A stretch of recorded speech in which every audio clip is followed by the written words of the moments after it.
Vamos a ver. Buenas tardes. ¿Me escucha? ¿Aló? ¿Aló? Buenas tardes, doctor, si Sí, se se le escucha. escucha, doctor. Ya, listo. Vamos a empezar Buenas a ver. tardes, profesor. Buenas. Entonces vamos a empezar la clase de abdomen. El abdomen es una estructura que se ubica entre el tórax y la pelvis. No. Es un receptáculo flexible y dinámico. No es como el tórax. El tórax es más, tiene por las vísceras mismas que alberga, ¿no? Como el corazón, el pulmón. No, no requiere protección, ¿no? La vía respiratoria es lo básico. 4 minutos sin oxigenación, el paciente está muerto, ¿no? Entonces los pulmones necesitan protección, al igual que el corazón.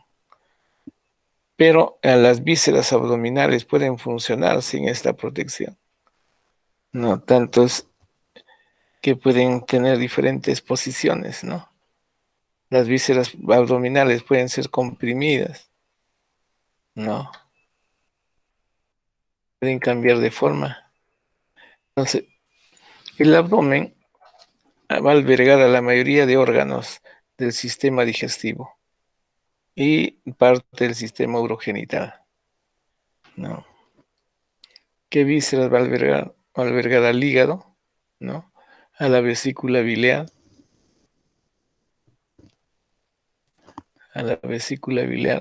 va a albergar parte del esófago, el esófago abdominal, el estómago, al duodeno, ¿no?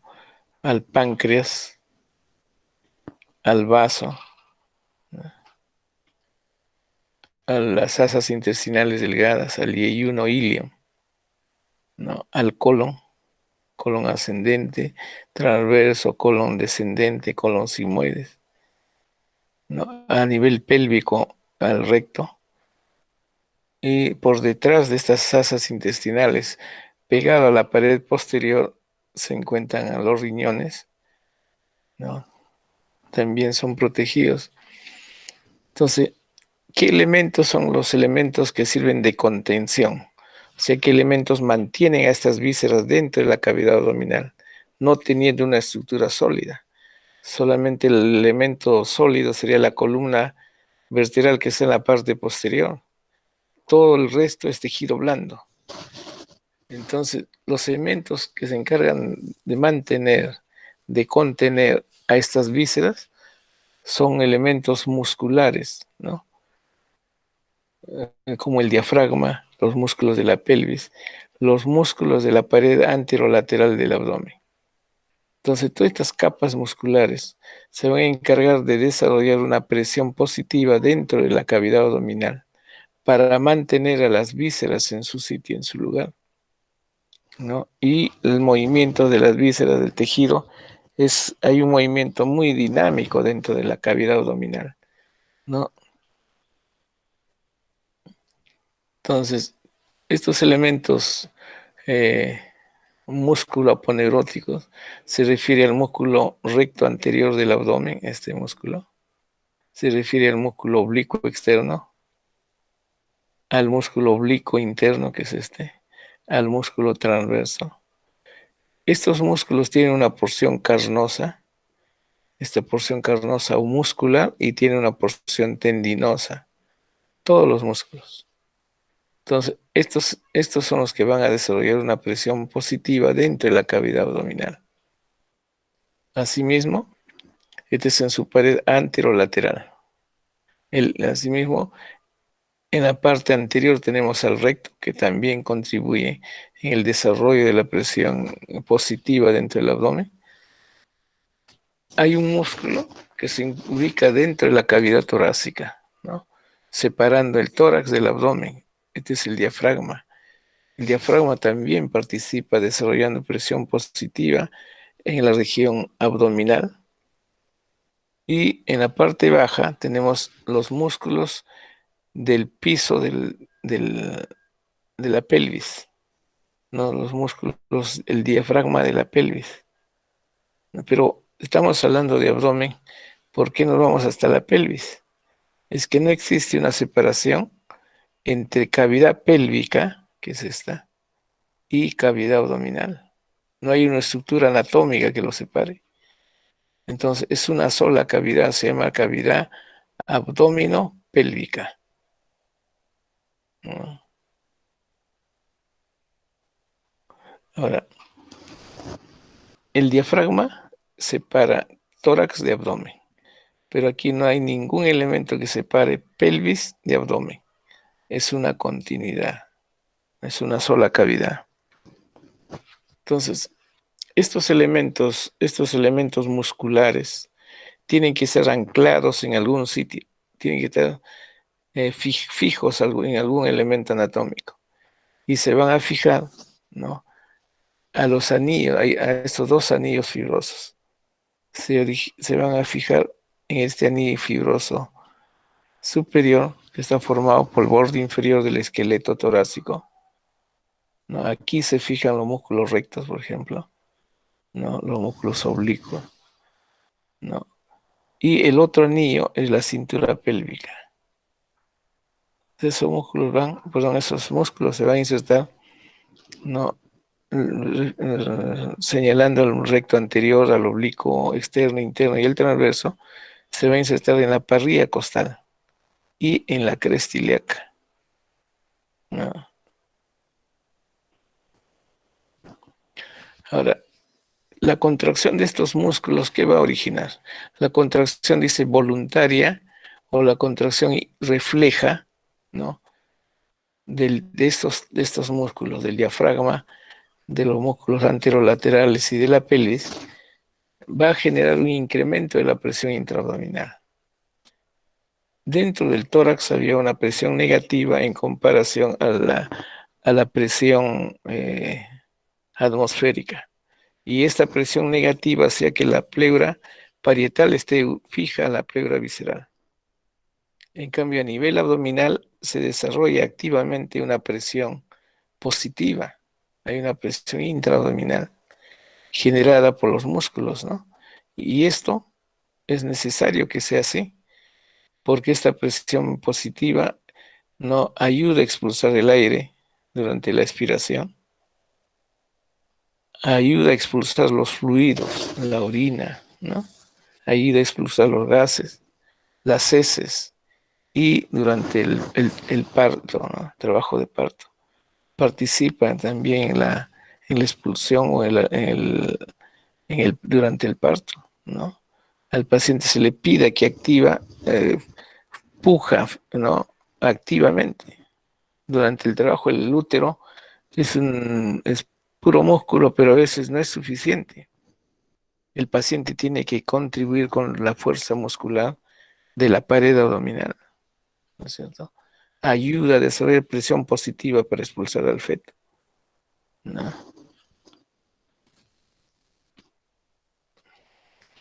Entonces, en cuanto a la cavidad, no es, no es, no es una cavidad abdominal. Esta cavidad abdominal sola, ¿no? Esta cavidad abdominal es parte de la cavidad abdominopélvica, ¿no? Aquí no existe un diafragma, ¿no? Aquí sí, en la parte superior separa tórax de abdomen a través del diafragma, pero aquí no existe ese elemento.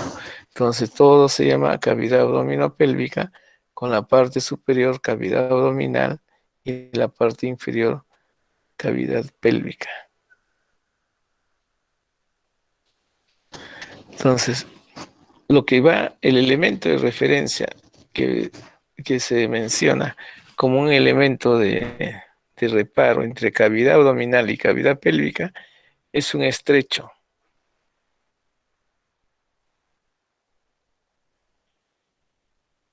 Entonces, ese elemento nos va a permitir decir hasta aquí es abdomen y de ahí para abajo es pelvis, es el estrecho superior de la pelvis, ¿no? Ahora, ¿qué elementos, no? ¿Qué elementos forman el estrecho superior de la pelvis? Entonces aquí, el estrecho superior de la pelvis está formado por el promontorio, que es una prominencia de la primera vértebra sacra, las alas o alerones del sacro, aquí la línea innominada, después viene la cresta pectínea.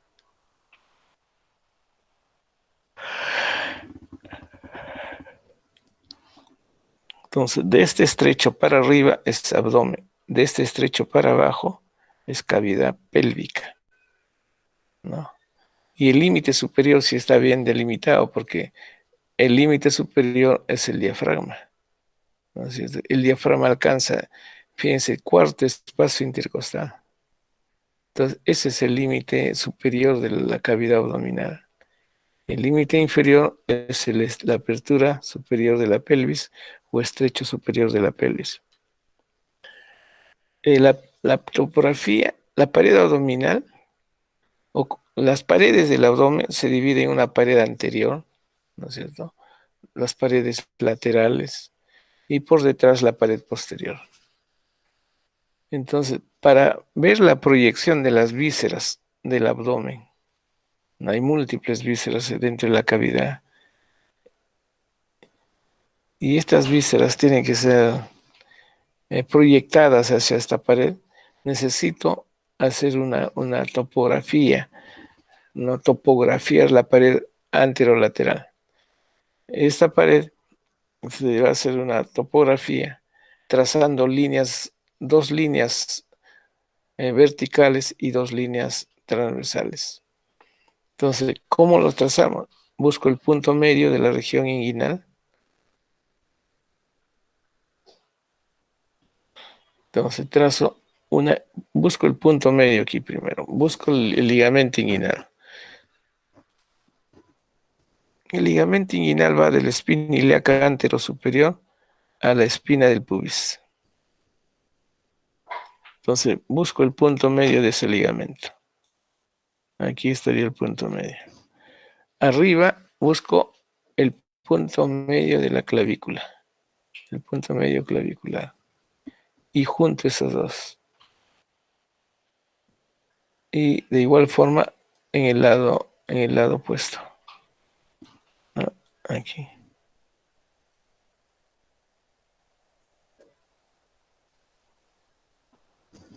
Entonces trazo aquí. Igual busco el punto medio. Igual aquí trazo. Ya tendría las dos líneas verticales. Las otras líneas horizontales, aquí busco la parte más elevada de la cresta ilíaca, ¿no? Aquí hay un tubérculo, ¿no? El tubérculo glúteo le llaman. Entonces ubico los tubérculos glúteos, la parte más elevada de la cresta y trazo una línea. Y el otro, esta sería esta línea, me faltaría la otra. Busco el reborde costal, o sea, hasta donde hay costillas, ¿no? Entonces palpo y a ese nivel, a nivel del cartílago del plano subcostal, que generalmente está pasando por la décimo cartílago costal, trazo una línea, ¿no? Entonces, de esa forma voy a tener aquí 9 cuadrantes, ¿no? El cuadrante que está a nivel de la cicatriz umbilical, donde está la cicatriz umbilical, se llama mesogastrio o región umbilical, ¿no? Aquí se va a proyectar el colon transverso y las asas intestinales delgadas,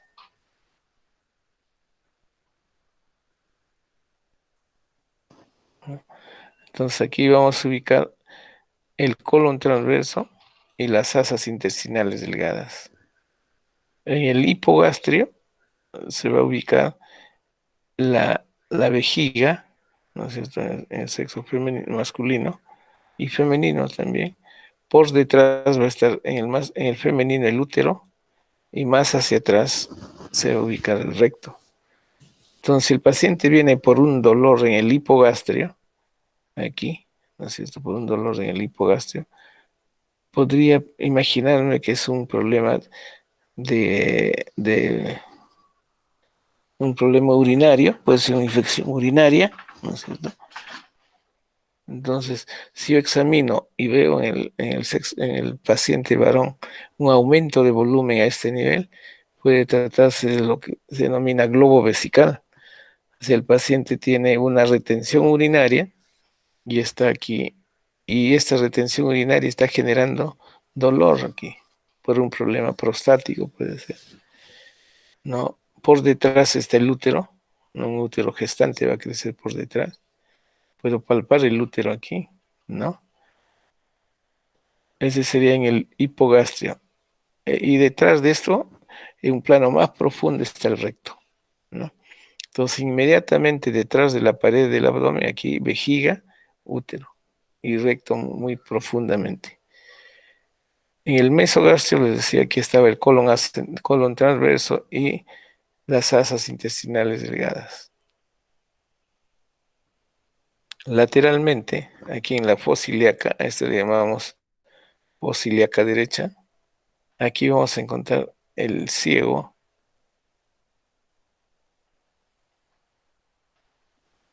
Aquí en el lado derecho, en la fosa ilíaca derecha, vamos a encontrar el apéndice. Primero el ciego, que es el inicio de del colon ascendente, y aquí vamos a encontrar el apéndice.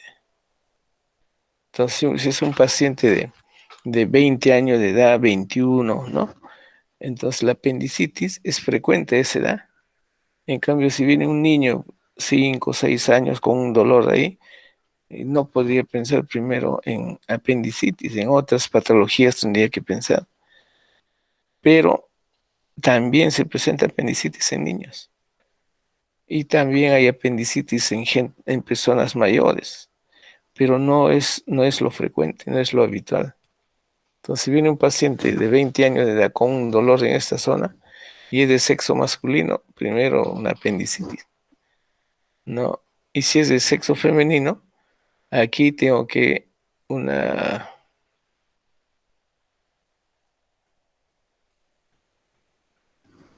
¿no? Entonces, aquí una apendicitis, si es de sexo femenino, puede ser un embarazo ectópico.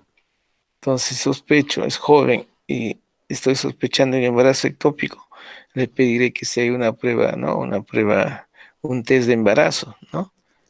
Para descartar, pero antes de eso puedo averiguar, ¿no? Si, cuándo fue su última regla, si ha tenido relaciones, ¿no? Entonces puede investigar más sobre eso. O puede ser un quiste de ovario, ¿no? Entonces, cuando hay quiste de ovario, también se genera dolor en la fosa ilíaca derecha. Entonces, escuchar dolor en fosa ilíaca, inmediatamente las preguntas acerca de estas posibilidades diagnósticas, ¿no? Entonces, si es un dolor en el flanco vacío derecho, por aquí está el colon ascendente, en un plano profundo. Aquí en el flanco vacío derecho, el colon ascendente, ¿no? Y también aquí en la profundidad vamos a encontrar otro elemento anatómico que es el riñón, el polo inferior del riñón. Aquí, la parte inferior del riñón.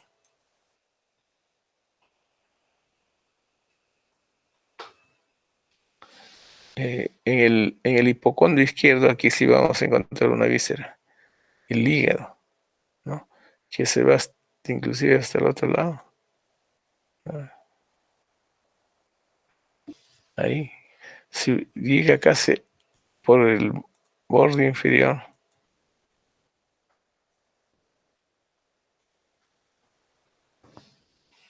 Entonces en el hipocondrio derecho voy a encontrar el lóbulo derecho del hígado. Imagínense, el lóbulo derecho del hígado. Un paciente viene de emergencia con una herida de bala en este hipocondrio derecho. Ahí directamente hay lesión del hígado, ¿no? O una herida por arma blanca, ¿no? Lóbulo derecho del hígado. El lóbulo izquierdo en el epigastrio y parte del lóbulo derecho todavía. Aquí hay lóbulo derecho. Aquí está todo el lóbulo izquierdo. En el epigastrio encuentro al estómago. Aquí va a estar el estómago. Entonces, una herida con arma blanca, ¿no? Aquí atraviesa la pared anterior del abdomen y atraviesa el estómago, ¿no? Entonces, en el epigástrico lóbulo derecho, izquierdo del...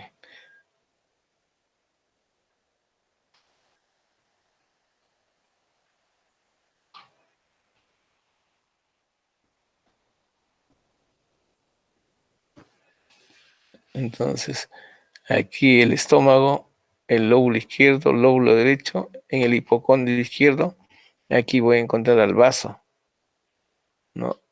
El vaso está totalmente protegido por la parrilla costal, pero también hay infartos, hay abscesos del vaso, también hay trauma en niños, están jugando, se golpean el hipocondrio izquierdo, como su parrilla costal es elástico, puede lesionar, desgarrar al vaso, ¿no? Entonces tenemos aquí el vaso, una herida de bala aquí, tengo que pensar en el vaso, no. Y en el flanco vacío del lado izquierdo, por aquí desciende el colon descendente, ¿no? Por aquí también voy a encontrar al riñón, el polo inferior del riñón izquierdo.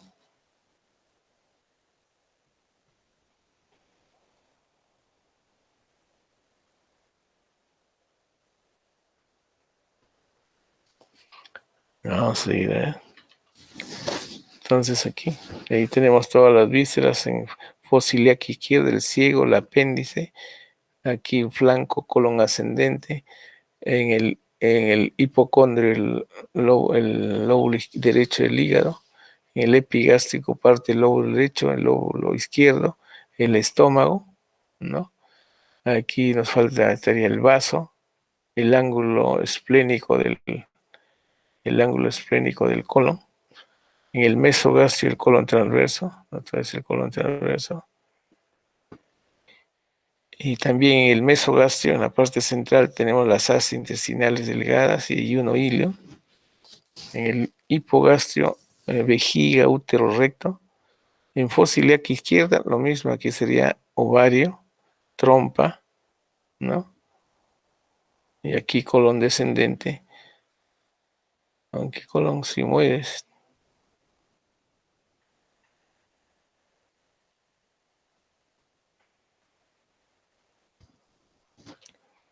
Ahora, ¿cuál es la utilidad de estudiar la pared abdominal?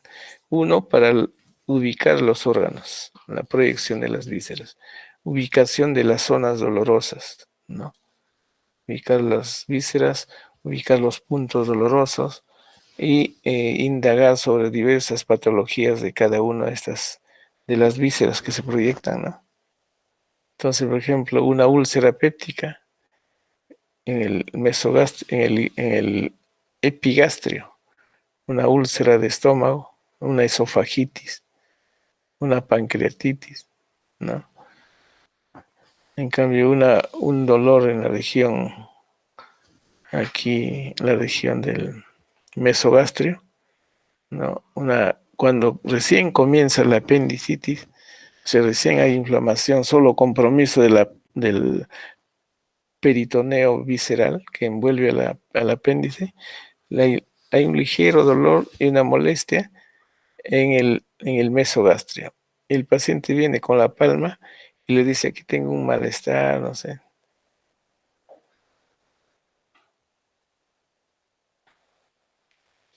¿No? Por ejemplo, el paciente tiene un dolor, ¿no? Aquí, en el flanco o derecho, puede tratarse de un cálculo renal, ¿no? O una pielonefritis, una infección de la vía urinaria alta, ¿no? Si además tiene fiebre, tiene escalofríos, entonces, y hay dolor a este nivel, y con el puño le doy un golpecito, ¿no? Con la parte lateral del puño se le da un golpe en la parte posterior, el dolor es intenso, y ahí, entonces, solo con interrogación y examen pueden llegar a un diagnóstico, ¿no?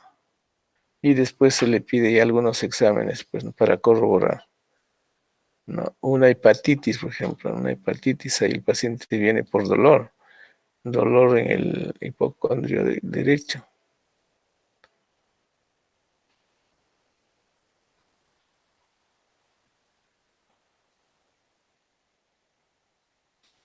Vamos a seguir. Después hay otro plano que se llama el plano transpilórico. El plano transpilórico pasa por L1. ¿Qué elementos, qué estructuras pasan por L1?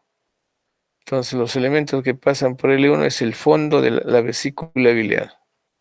Uno. El cuello del páncreas. El cuello del páncreas. Hasta aquí.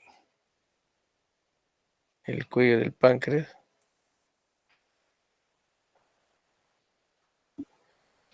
También tenemos el inicio de la arteria mesentérica superior. La arteria mesentérica superior se origina de la aorta. Si tenemos aquí la aorta, los primeros vasos son las diafragmáticas inferiores. Estamos hablando de la aorta abdominal. La segunda es el tronco celíaco. La tercera es la mesentérica superior.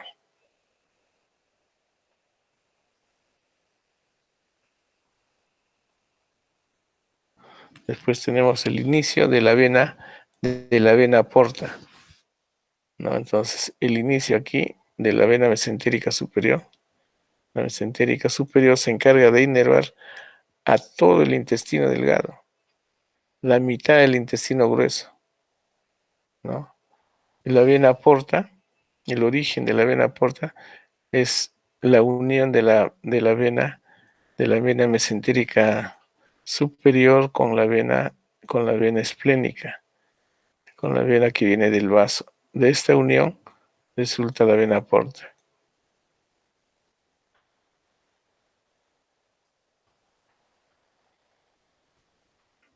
Pues tenemos el origen de la unión de la vena esplénica con la vena mesentérica, origina la vena porta. El origen del mesocolon transverso. Hay un colon ascendente, un colon transverso, un colon descendente y un colon sigmoides.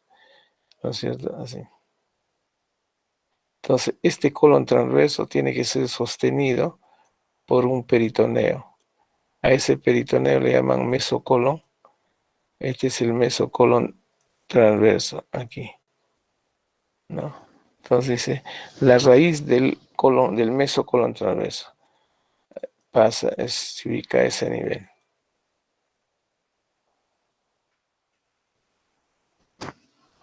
Después tenemos la flexura del duodeno y iyunal. El duodeno, la flexura duodeno y iyunal es este de aquí. Aquí. Termina el duodeno y comienza el iyuno.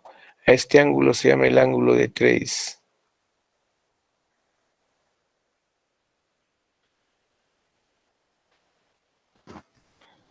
Así. Los ilios. Cuando dice ilio renal, ¿a qué se refiere? Se refiere al área por donde ingresa la arteria y sale la vena renal. Esos son los ilios renales, ¿no? El ilio renal es las estructuras que ingresan y salen del riñón. Esa es la otra estructura. Después hay otra división de la topografía. Hay otra forma de hacer, de topografiar la pared abdominal, que es trazando un cuadrante por la cicatriz umbilical, un plano imaginario, una línea imaginaria por la cicatriz, tanto en un punto de vista horizontal como vertical. Y aquí se dividen, o lo dividen algunos autores en 4 cuadrantes, ¿no? Esta línea que pasa por la cicatriz umbilical pasa por el disco intervertebral L3, L4.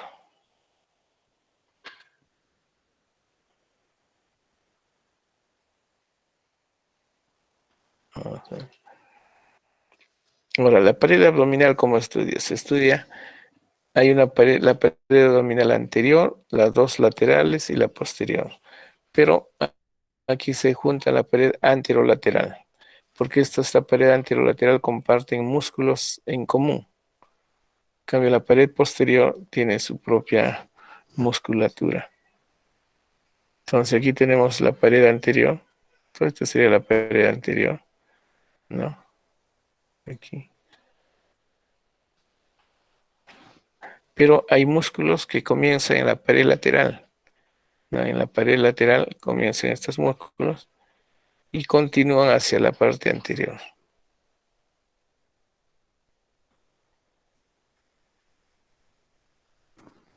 Entonces tiene pared anterior y pared lateral. La pared posterior está aquí, en la parte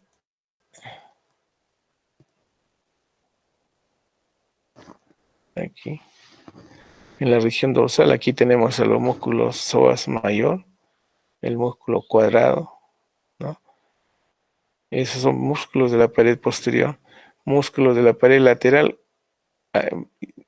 comienzan en la pared lateral, pero terminan aquí a nivel de la pared anterior. Por eso estudias músculos, región mejor, o músculos de la pared anterolateral, ¿no? Entonces, la pared anterolateral, antes de llegar a los músculos de la pared, tenemos la piel. La característica de la piel del abdomen es diferente a las características de la piel del tórax, de otro segmento.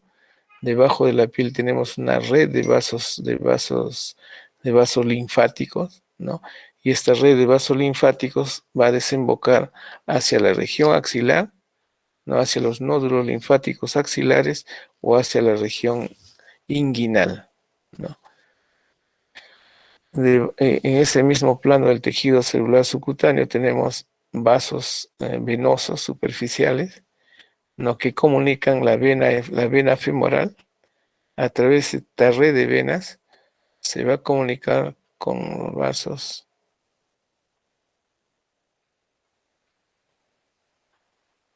Entonces tenemos aquí una red de vasos venosos que comunican la vena axilar con la vena femoral. Cuando existe alguna obstrucción de drenaje profundo, esas venas buscan otra salida, o buscan un bypass. Entonces bypassean yendo por vasos superficiales hasta alcanzar su objetivo. No, si no pueden por los vasos profundos, buscan los vasos dilatar, se dilatan los vasos superficiales para ir a la circulación en general, ¿no? La sangre que ha quedado en la parte distal. En cuanto a la inervación sensitiva está dado desde T5, ¿no? Que es a nivel de la piel que cubre el apéndice hifoide, ¿no? T10 que cubre la cicatriz umbilical. Y entonces, si T10 está a nivel de la cicatriz, T11 debajo, el nervio subcostal por debajo, y más hacia abajo tenemos el nervio ilioinguinal, el nervio iliohipogástrico y el nervio ilioinguinal, que es L1. Entonces, ¿quiénes inervan? Inervan desde L5, desde T5 hasta T12 y L1, ¿no? Aquí igual tenemos específicamente qué nervios, los nervios, a este le llaman nervios tóraco-dorsales, es la continuación de los nervios intercostales, la continuación de los nervios intercostales. Tenemos el último nervio, que es el nervio subcostal, el T12 subcostal, y debajo estará el nervio iliohipogástrico y ilioinguinal.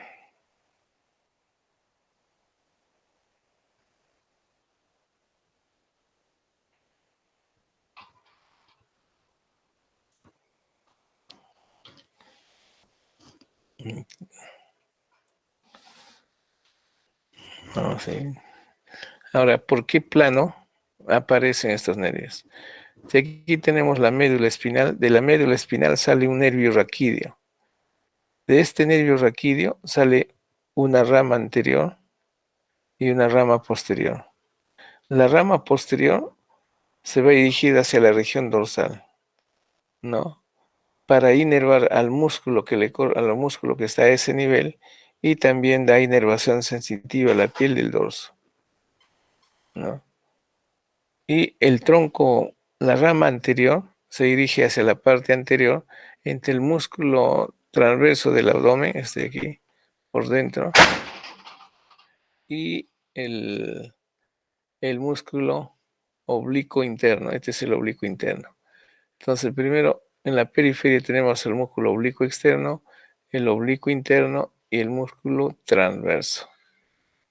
Entonces, este nervio, que es la rama anterior del nervio raquídeo, pasa entre el músculo transverso y el músculo oblicuo interno. Ahora, tiene ramas perforantes laterales para inervar la piel que está quedando por detrás. Y de esta tiene una rama perforante anterior.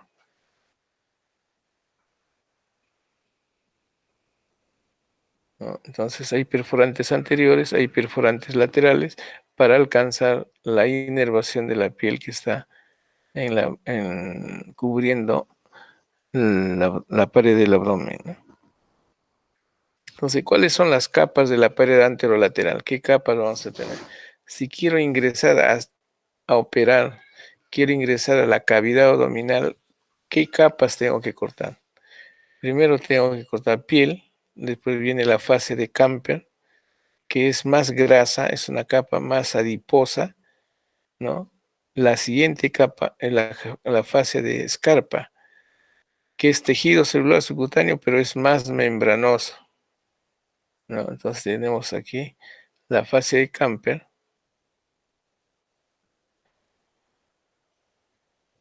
¿no? Entonces, piel, fase de Camper, fase de Scarpa, la fascia de los músculos.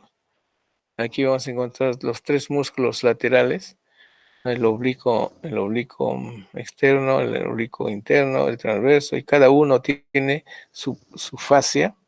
Una vez que terminamos con la fascia del transverso, existe la fascia endoabdominal, fascia transversalis.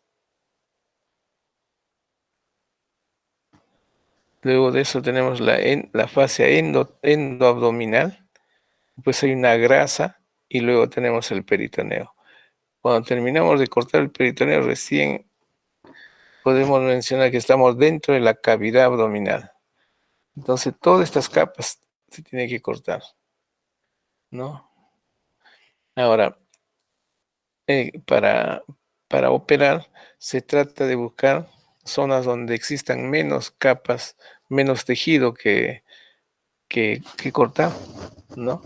Es preferible evitar cortar músculos porque son estructuras sangrantes, están ricamente vascularizadas. Entonces, ¿por dónde abordar? Generalmente se aborda por la línea media, aquí. En la línea media, aquí solamente vamos a encontrar la estructura que se llama la línea alba.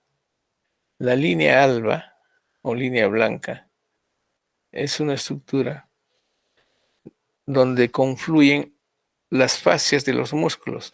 La fascia de un lado con las fascias del otro lado, aquí se cruzan, ¿no es cierto? Entonces, y ahí sí se va formando así se explicaría aquí la línea alba. Entonces el cirujano hace un corte aquí, la línea alba. De un solo corte, cortó piel, tejido celular, ya está en la cavidad abdominal. Rápidamente puede ingresar. ¿Qué pasaría si nos ponemos a cortar por aquí? ¿No? Imagínense un corte aquí. Tengo que cortar oblicuo.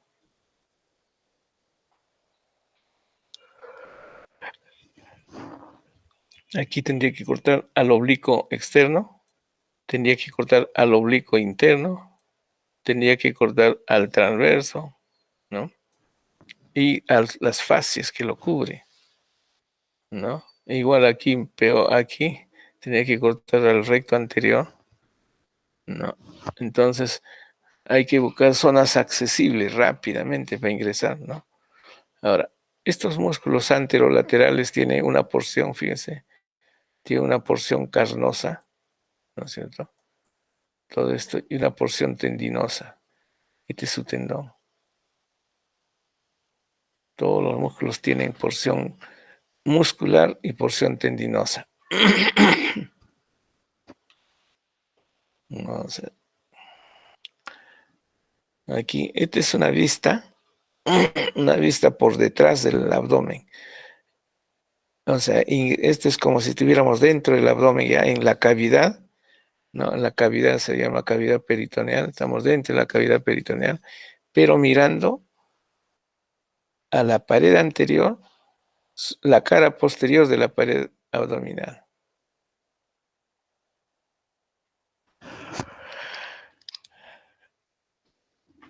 Entonces, antes ingresamos por la piel, ¿no es cierto? Piel, fascia de Camper, escarpa, ¿no? Ahora estamos en la profundidad y estamos viendo aquí el peritoneo al revés.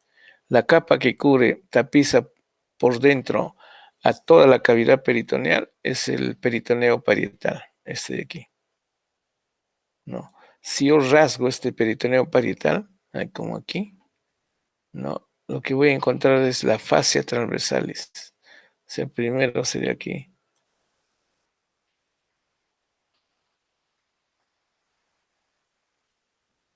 ¿No? Entonces, rasgamos el peritoneo parietal y nos encontramos con la siguiente hoja, que es la fascia transversalis. ¿No? Estamos yendo de adentro hacia afuera. Y si nosotros cortamos la fascia transversalis, ¿no? Hacemos un agujero, ahí vamos a encontrarnos con la hoja posterior,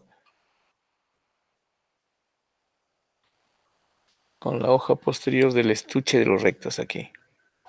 Cortamos la hoja posterior y encontramos músculo, ¿no? Ahora, ¿cuál es el comportamiento de las hojas que cubren a los músculos oblicuos y transverso en relación al recto anterior? Vamos a ver, aquí. Entonces, dice, si hago un corte transversal por encima, por arriba de la línea arqueada, ¿qué significa eso? Es lo siguiente, vamos a ver eso. Miren, nosotros cogemos aquí a toda la pared y esta pared lo dividimos en 3/3. La pared abdominal anterior.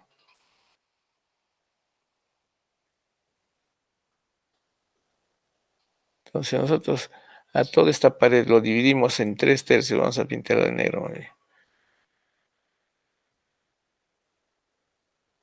Ya está ahí, lo dividimos en 3/3. Vamos a hacer un tercio por aquí y otro por aquí. Así. Entonces, si cojo los 2/3 superiores, aquí los 2/3 superiores,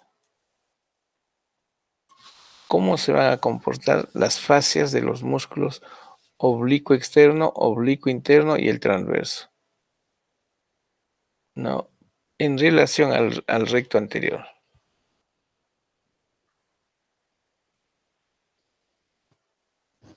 Entonces, por detrás, aquí en los 2/3 superiores, por detrás van a ir 3 hojas. A ver, vamos a ver cuáles serían.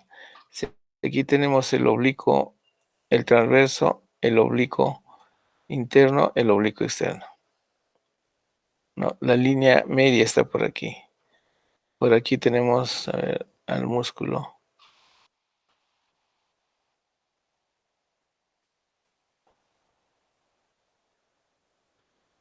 Entonces aquí va un recto. Aquí tenemos el recto. Aquí tenemos la cicatriz umbilical. Entonces, cada uno de estos músculos tiene una hoja superficial y una hoja profunda. Vamos a poner. Entonces, este músculo tiene su hoja superficial aquí y su hoja profunda, cada uno. Cada uno tiene 2 fascias. Así. Ahí. Entonces, si yo cojo los 2/3 superiores, aquí, ¿no? Estoy en los 2/3 superiores, y aquí está el músculo recto anterior, ¿no?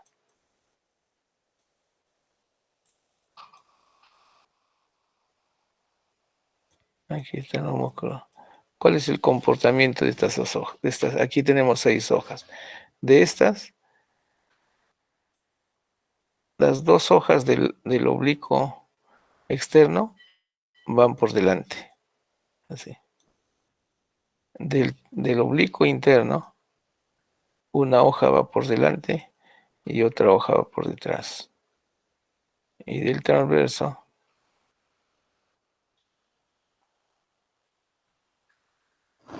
entonces del transverso va las dos hojas por detrás. Así. Entonces por detrás hay tres hojas y por delante del estuche, por delante del recto hay tres hojas. Ese es el comportamiento en los dos tercios superiores. En el tercio inferior, todas las 6 hojas van por delante. Todos se van hacia adelante. Ninguna hoja se queda atrás.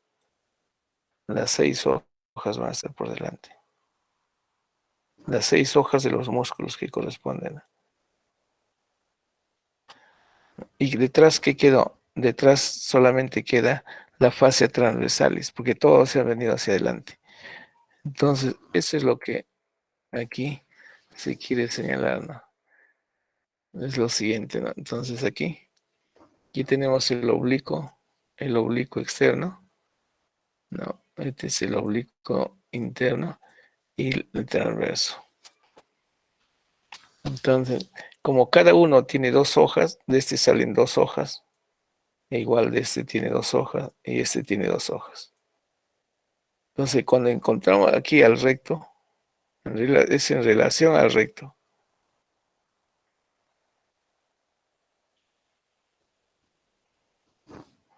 Entonces, vamos a ver. 3 hojas van por delante. 2 hojas por aquí. Las 2 hojas de este músculo. Y una hoja de este músculo.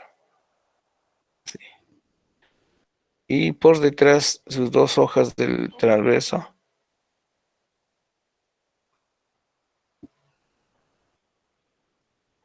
Y una hoja del oblicuo.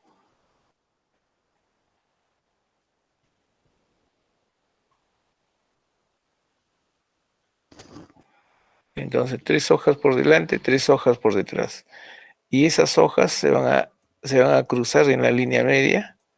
Aquí se cruzan, ¿no? Y este entrecruzamiento de hojas va a dar lugar a la línea alba. Eso sucede en los dos tercios superiores, ¿no?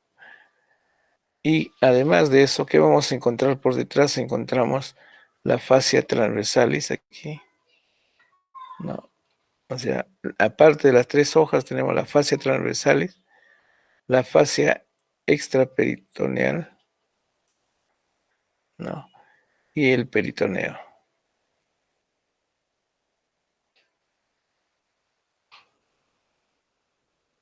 Entonces tenemos fascia transversal, fascia extraperitoneal y el peritoneo. Aquí el peritoneo. Ahora, ese es en los dos tercios superiores. Ahora, ¿qué pasa en el tercio inferior? En el tercio inferior, todas las hojas se fueron hacia adelante. Todas las hojas se fueron hacia adelante. ¿Qué quedó atrás? Lo que estaba atrás solamente, ¿no? La fascia transversalis, la fascia extraperitoneal y el peritoneo. Porque las 6 hojas se fueron hacia adelante, ¿no? Entonces, pero si lo veo por detrás, habrá una línea de separación así, un arco, ¿no? Viéndolo por detrás. O sea, aquí hay 3 hojas por detrás y 3 por delante. Y aquí no hay ninguna hoja, toditas se fueron para adelante. Entonces, ¿qué ha quedado en este espacio? Es la fascia transversalis. Y acá habrá un borde.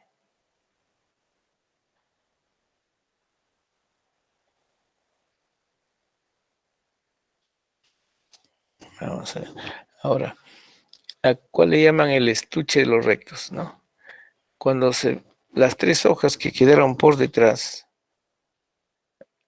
esta es la hoja anterior del estuche de los rectos y esta es la hoja posterior del estuche de los rectos, ¿no? Se refiere a las fascias nada más. Entonces, ¿cuál es el contenido del estuche de los rectos? El músculo 1, el recto anterior del abdomen, es contenido. también va a ser contenido otro músculo, el músculo piramidal. Hay un músculo pequeño que es el músculo piramidal. No sé si se ve por aquí. Aquí un músculo. No, vamos a ver más adelante un músculo pequeño. El músculo piramidal va a estar contenido dentro del estuche. Y la arteria epigástrica. Vamos a ver aquí. Entonces, la vaina de los rectos, ¿no? Aquí está, aquí este es en el tercio inferior. Todos se han venido hacia adelante. Solamente aquí la fascia transversalis y el peritoneo. Aquí no. 3 por delante y 3 por detrás. Este es el estuche de los rectos, ¿no? Ahora, vamos a ver aquí. Entonces, el contenido del estuche de los rectos es el recto anterior del abdomen, la arteria epigástrica superior, epigástrica inferior y el músculo piramidal. El músculo oblicuo externo, ¿dónde se va a insertar? El músculo oblicuo externo primero se inserta en las costillas número aquí, desde la quinta hasta la 12ª costilla, desde la quinta hasta la costilla número 12, cara externa, y sus fibras van a descender, sus fibras descienden, ¿no?, en forma oblicua, van a ir, algunas fibras terminan en la cresta ilíaca, ¿no? Otras fibras van a terminar en el tubérculo del pubis, hacia adelante, no vienen así, hacia el tubérculo del pubis. Otras fibras terminan en la línea alba, ahí, aquí, ¿no? Entonces, hay fibras que terminan en la cresta ilíaca.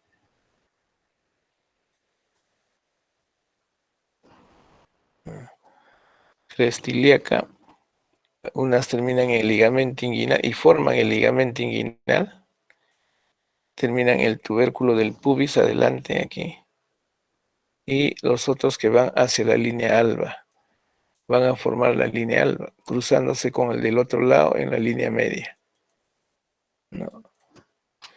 Ahora, existe aquí una estructura que se llama el triángulo, perdón, un debilitamiento de la pared, se llama triángulo de Petit. Aquí no está bien delimitado, pero lo podemos dibujar. Suponiendo que este sea el borde posterior del oblicuo, estamos hablando del oblicuo externo. Por detrás debería estar el borde posterior, aquí del músculo transverso. Suponiendo, perdón, el músculo dorsal ancho.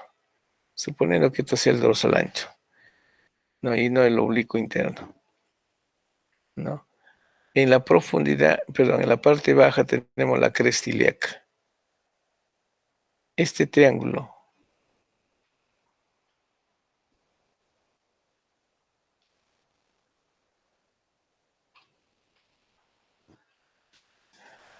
entonces, este triángulo de Petit se forma por la cresta ilíaca aquí, el borde posterior del oblicuo externo y el borde anterior, este sería el dorsal ancho, el borde anterior del dorsal ancho, ¿no? Borde anterior del dorsal ancho, borde posterior del oblicuo externo y la cresta ilíaca. Y en el fondo, aquí, estaría el músculo oblicuo interno, como piso, formando aquí un piso, ¿no? Entonces, ese es el triángulo de Petit. Un ratito, por favor. Aló, aló.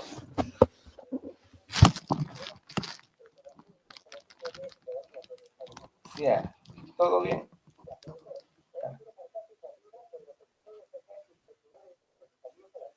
Nada, sí, yo lo marco. Sí, ya, gracias. Ya, chao.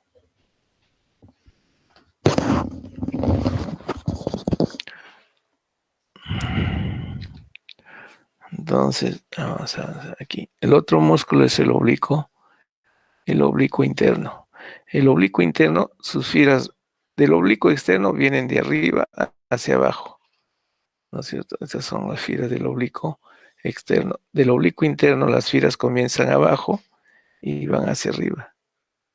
Y estas fibras se van a cruzar en forma perpendicular, ¿no? Entonces estas fibras, las del oblicuo externo, de arriba hacia abajo y de atrás hacia adelante. Esto, ¿no? De abajo hacia arriba y de atrás hacia adelante. Entonces, ¿dónde se van a insertar? ¿Dónde se va a insertar el oblicuo? El oblicuo interno. El oblicuo interno se va a insertar en la fascia tóraco-abdominal, tóracolumbar, aquí atrás. Va desde la fascia tóracolumbar, ¿no? Uno es un punto de inserción, la fascia tóracolumbar. La cresta ilíaca es otro punto de inserción de la cresta ilíaca. El ligamento inguinal. El ligamento inguinal le corresponde ya al oblicuo mayor. O sea, quien forma el ligamento inguinal es el oblicuo, el externo. Este es el interno, ¿no? El oblicuo externo. Y sobre este ligamento también se inserta el oblicuo interno. Entonces, de nuevo, el oblicuo interno tiene inserción en la fascia tóracolumbar atrás, en la cresta ilíaca, ¿no? Se inserta en el ligamento inguinal. Aquí se va a insertar en el ligamento inguinal, ¿no? Entonces, de esos tres puntos, ¿hacia dónde se dirige el músculo? Se va a ir aquí a la costilla desde la 10 hasta la 12 costilla. Va de 10 a la 12 costilla. Y luego hay fibras que van a la línea alba. Se van a ir hasta la línea alba, formar la línea alba, ¿no? Y las fibras que vienen del ligamento inguinal de aquí hacen una curvatura y van a formar un tendón que se llama el tendón conjunto. Las que nacen en el ligamento inguinal simplemente hacen una curvatura y van a formar un tendón, se llama el tendón conjunto. Aquí. Entonces tiene tres fascículos, ¿no? El músculo transverso, que es el más profundo de los tres, igual viene de la fascia tóracolumbar, ¿no? Tiene fibras que nacen en la fascia tóracolumbar, pero arriba también hay fibras que nacen en los cartílagos costales, desde la costilla 7 hasta la 12, en la cara interna, ¿no? De la cara interna de las costillas, ¿no? De la fascia tóracolumbar, desde la cara interna de las costillas, de la fascia tóracolumbar, de la cresta ilíaca, también se inserta en la cresta ilíaca, ¿no? En la cresta ilíaca sería. También se inserta en el ligamento inguinal, que ya está establecido, ya estuvo hecho por el músculo ilíaco, por el músculo oblicuo externo. Entonces también aquí se va a insertar, o sea, tiene 4 fascículos, ¿no? Estos fascículos que vienen de los cartílagos costales van a ir a formar la línea semilunar de Spiegel, ¿no? ¿Qué es la línea semilunar de Spiegel? La línea semilunar de Spiegel es esta zona de transición entre la porción muscular y la porción tendinosa. A esto se denomina la línea semilunar de Spiegel. Entonces, ¿quiénes forman la línea semilunar de Spiegel? El fascículo que viene de la cara costal de estos cartílagos costales, el fascículo tóracolumbar, ¿no? Este fascículo. El fascículo que viene de la cresta ilíaca, ¿no? Entonces, esos elementos van a formar esta línea, sea la línea semilunar de Spiegel. ¿Y qué es? Es la zona de transición entre la porción carnosa y la porción tendinosa. Ahora, cerca de la línea media, aquí, ¿no? Aquí tenemos o en la línea media tenemos la línea alba. La línea alba está formada por el intercruzamiento de las hojas, ¿no? De las hojas anteriores y las posteriores en la línea media. Esta línea alba se va a insertar aquí en la apófisis o apéndice hifoides, y el otro extremo es la inserción en el pubis, ¿no? Ahora, la hoja anterior del estuche de los rectos es el que cubre este músculo, ¿no es cierto? Todo lo que va a ir cubriendo a este músculo es la hoja anterior del estuche de los rectos. Pero dentro de este estuche, ¿cuál es el contenido? Uno, el contenido es el músculo recto del abdomen. Este músculo no es recto. Antes le llamamos recto anterior del abdomen. Entonces está dentro del estuche. Después aquí hay un músculo pequeño, ¿no? Este músculo que está aquí abajo es el músculo piramidal, ¿no? El músculo piramidal es un músculo pequeño cuya función es tensa la línea alba. La función de este músculo es mantener tensa esta línea alba. Se llama músculo piramidal. El músculo piramidal 3.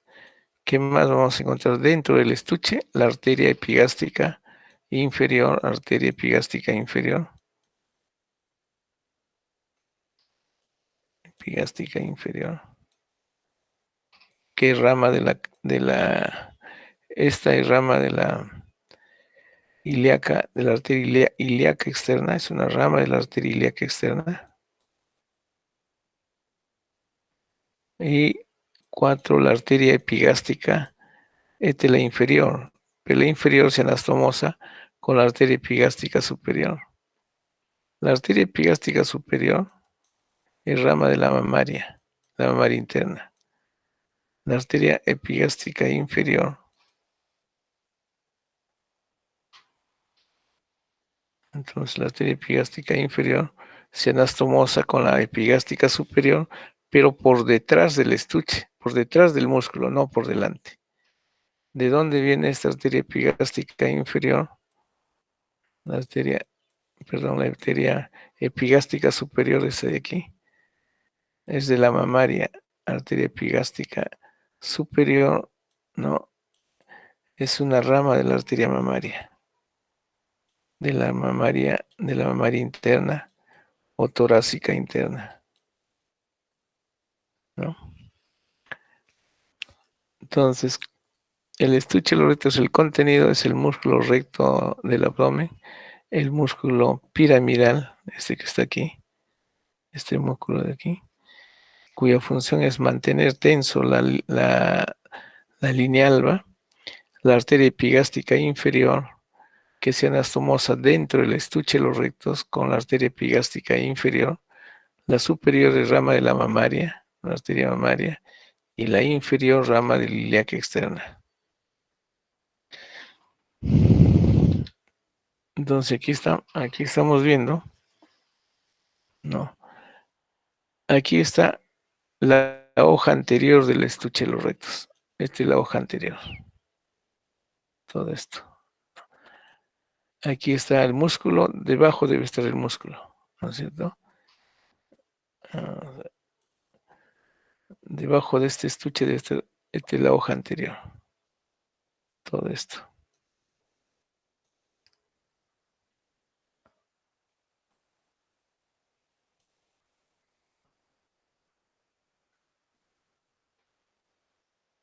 Ahora, la hoja posterior es lo que quedó aquí, lo que estamos mostrando por aquí.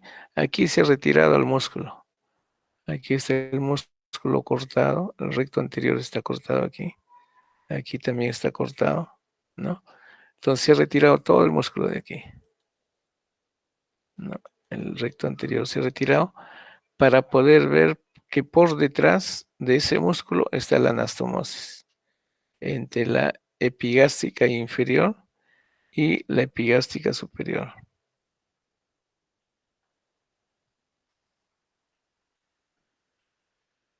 Entonces, de nuevo, dentro del estuche de los rectos se va a anastomosar la epigástica superior con la epigástica inferior. Y sobre esta anastomosis está el músculo.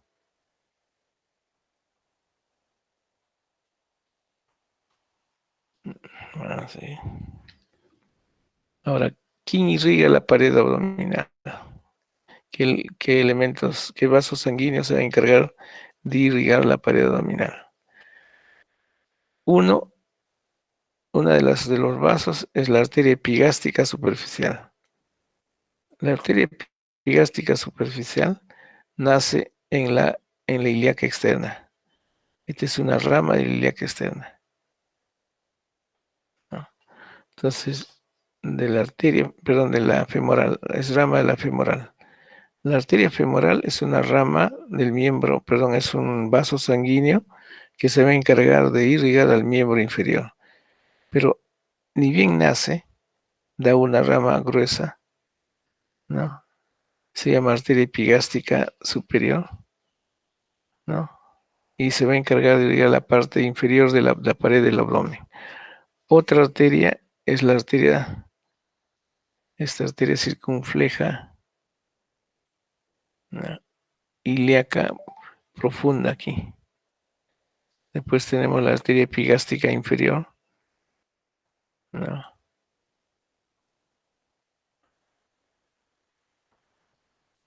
Pues tenemos las arterias lumbares, la epigástica, perdón, la epigástica inferior, las arterias lumbares, todas estas arterias, las arterias lumbares, la arteria subcostal, la última intercostal, ¿no?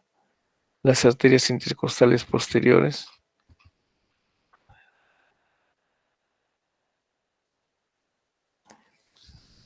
Esta es la irrigación de la parte anterior, de la parte lateral. De la parte anterior, las dos epigásticas, la superior y la inferior, ¿no? Ahora, ¿en qué plano? Las intercostales, por ejemplo, o la lumbar, sale de la arteria aorta, es una rama de la arteria aorta, viajan por este plano, da ramas posteriores, ramas anteriores, ¿no? Entonces salen de la aorta, la intercostal sale de la aorta, ¿no? Y se ubican entre el plano, este es el músculo transverso, se ubican entre el músculo transverso, aquí, y el músculo, este es el oblicuo.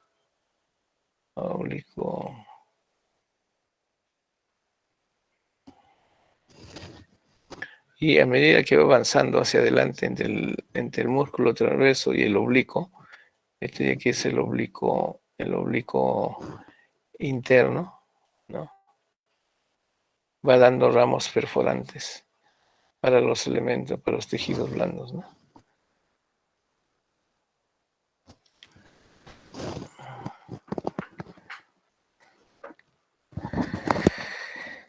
El otro tema es el conducto inguinal. Vamos a ver.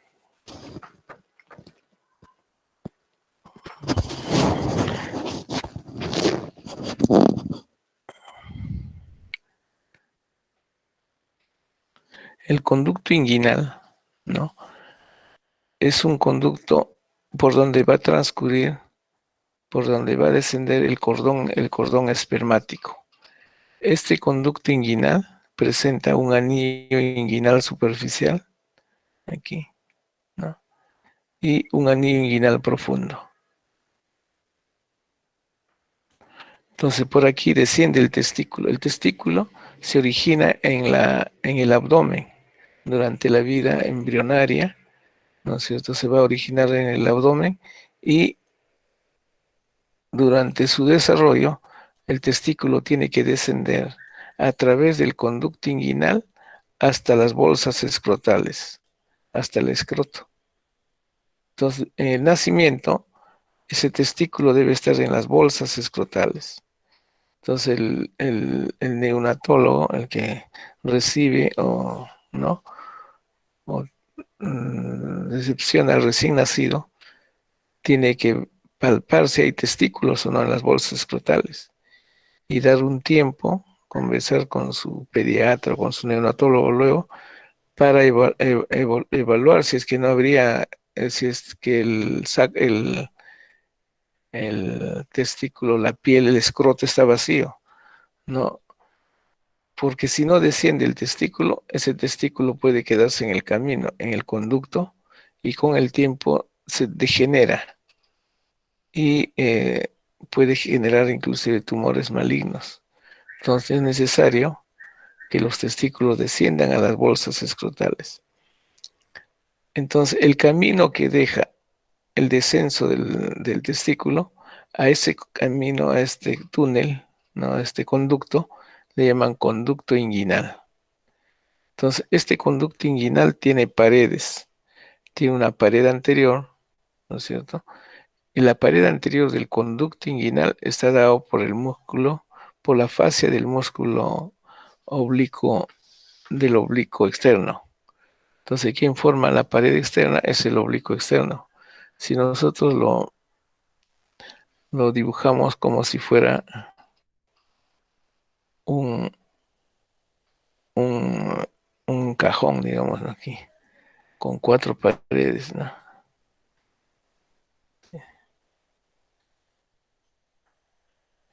Así se entiende mejor esto. Imagínense aquí, es el conducto inguinal. Tiene cuatro paredes, ¿no? Y tiene dos anillos. Un anillo inguinal, un anillo inguinal superficial. Este sería el anillo inguinal superficial. Si se refiere a este, el anillo inguinal superficial. ¿Por qué le llaman superficial? Porque yo lo puedo palpar, ¿no? Con el dedo yo puedo ingresar aquí y puedo identificar el anillo inguinal, ¿no? Cerca a los genitales, ¿no? Entonces aquí, o cerca a la región del pubis, se puede detectar este anillo. Y él tiene un anillo inguinal profundo. Este anillo inguinal profundo está mirando a la cavidad abdominal. Eso no lo vamos a poder ver, si no, solamente se podría ver el anillo inguinal profundo en una cirugía laparoscópica, entrar al abdomen, no balonar el abdomen y ver ahí el anillo. Pero el anillo inguinal superficial sí se puede, perdón, se puede palpar, ¿no? Entonces, regresamos, tiene cuatro paredes. Esta pared es la pared anterior. Vamos a ver, esta es la pared anterior. Todo esto sería su pared anterior. ¿Quién forma la pared anterior? La pared anterior está formada por la fascia del oblicuo externo aquí, por la ponerosis del oblicuo externo. Entonces, en toda esta pared está la fascia del oblicuo externo aquí,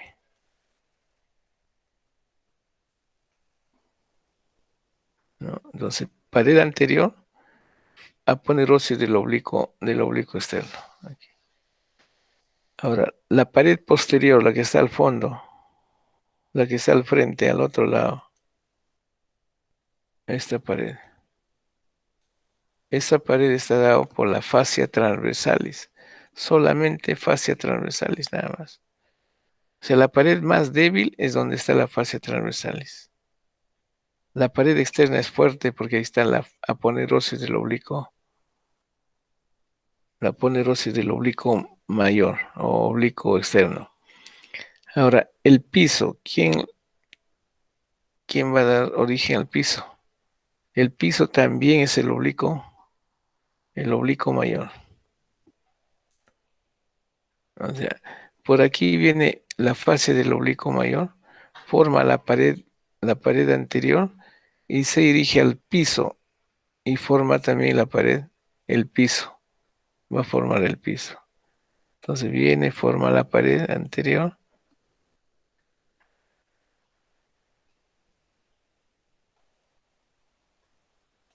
¿no? Entonces pared anterior y piso es el oblicuo. Pared anterior y el piso, el oblicuo mayor oblicuo externo. La pared medial es la fascia transversalis.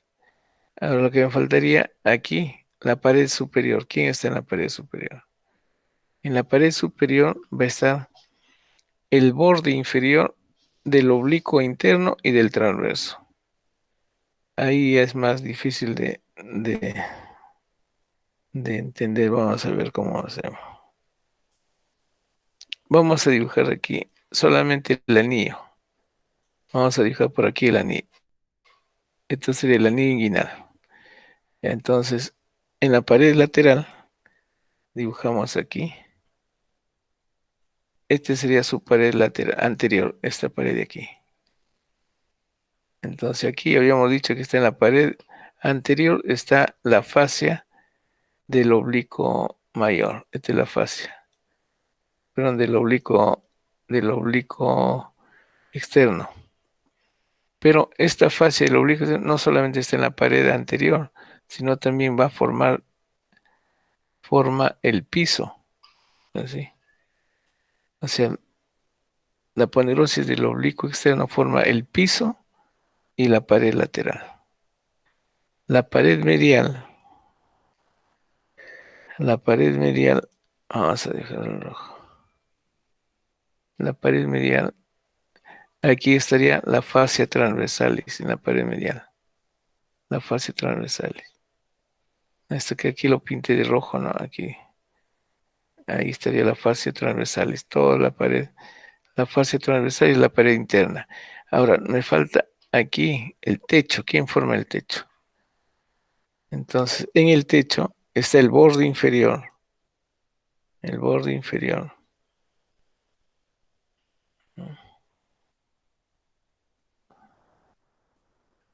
El borde inferior del músculo. Si este es oblicuo externo. El borde inferior del oblicuo interno, esto. Este es oblicuo interno. Y el borde inferior. Y el borde inferior, el otro borde inferior.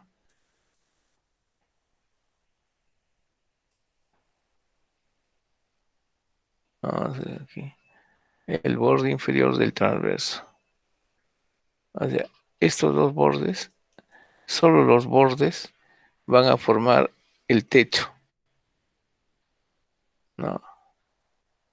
Entonces, aquí está, pared inferior o piso, el oblicuo externo. La pared externa, el oblicuo externo. Pared interna o profunda esta pared.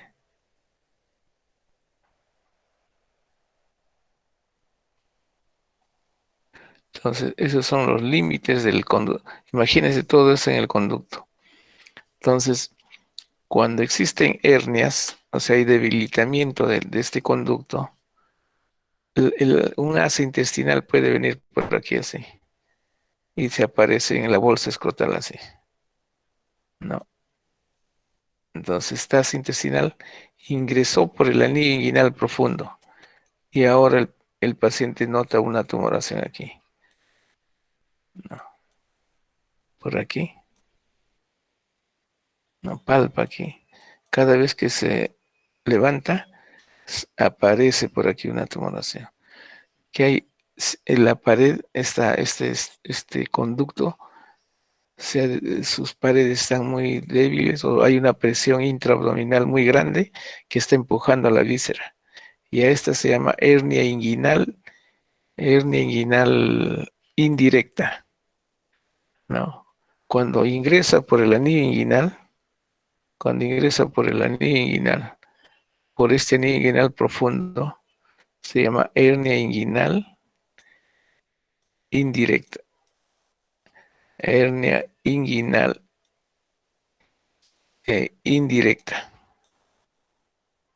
Pero a veces la víscera no viene por el anillo. La víscera empuja por una parte, empuja por la pared posterior. Como en la pared posterior solamente hay fascia transversales, la víscera empuja a la pared a la fase transversal y se ubica en el mismo lugar.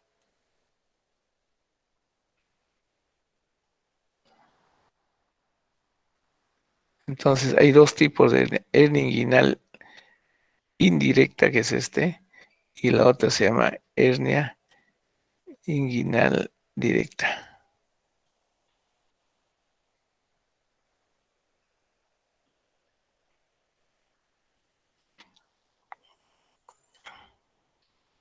Entonces aquí, este de aquí es el oblicuo externo. Entonces aquí la pared anterior lo da el oblicuo externo. El piso también lo da el oblicuo externo. Pero el borde inferior de este músculo, del oblicuo interno y del transverso, estos bordes forman el techo. Y la pared interna es la fascia transversalis que está aquí.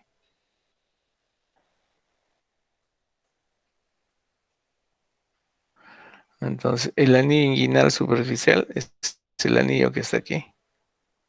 Es el anillo inguinal superficial. Y el anillo inguinal profundo es el que está aquí en la profundidad, mirando a la cavidad, ¿no? Entonces, por ahí es donde descendía el testículo y a veces queda el tejido flácido o debilitado como para que una víscera pueda salir por ahí.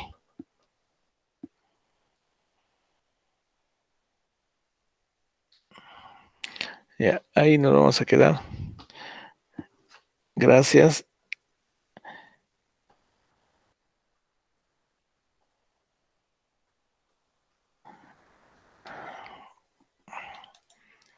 ¿Alguna pregunta si tienen? ¿Aló? Profe, ¿esto va a venir para lo de la prueba de teoría y práctica? No. El examen es de tórax nada más el día domingo. Este examen es para el siguiente capítulo, para el abdomen, ¿ya? Ya, Listo. solo es el tórax. Solamente tórax. Profesor. Y Ya, luego ya gracias. viene el otro, la segunda unidad. Ya. Ok, gracias. Hasta luego.